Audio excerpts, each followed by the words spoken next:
آمن الرسول بما أنزل إليه من ربه والمؤمنون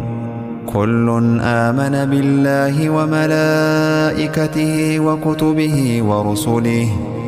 لا نفرق بين أحد من رسله وقالوا سمعنا وأطعنا غفرانك ربنا وإليك المصير لا يكلف الله نفسا إلا وسعها